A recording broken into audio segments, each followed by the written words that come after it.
saya koruptor, saya pembunuh, saya maling rakyat. Berbahaya. Maling uang rakyat. Lebih bahaya dari teroris.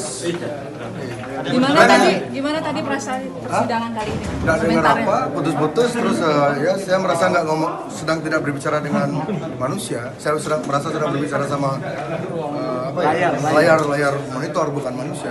Siapa yang tahu itu asli manusia? Kan sekarang ada teknologi deepfake segala macam. Silakan di Google itu deepfake namanya. Anda bisa menciptakan orang mirip siapa saja di layar monitor TV, dan manipulasi itu bisa terjadi. Dan saya live Instagram, ketika saya live Instagram saja sinyal saya sering dihack. Ketika saya bicara isu yang saya rasa penting, tiba-tiba suara saya hilang. Musisi IGD Ari Astina alias Jarings SID memilih untuk wall out dari persidangan.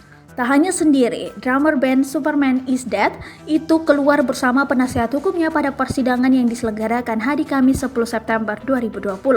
Menurut Jarings, dia merasa ada potensi gangguan dalam proses persidangan di era teknologi yang canggih seperti sekarang. Gangguan itu bisa berupa manipulasi layar dan lain sebagainya. Karena itu, menurutnya proses persidangan tidak akan bisa berjalan dengan adil. Jarings SID juga mengaku audio yang digunakan saat persidangan tidak jelas serta putus-putus. Sebelumnya Jarings juga sempat menuliskan surat untuk istrinya. Surat tersebut diunggah oleh Nora Alexandra di akun Instagram miliknya.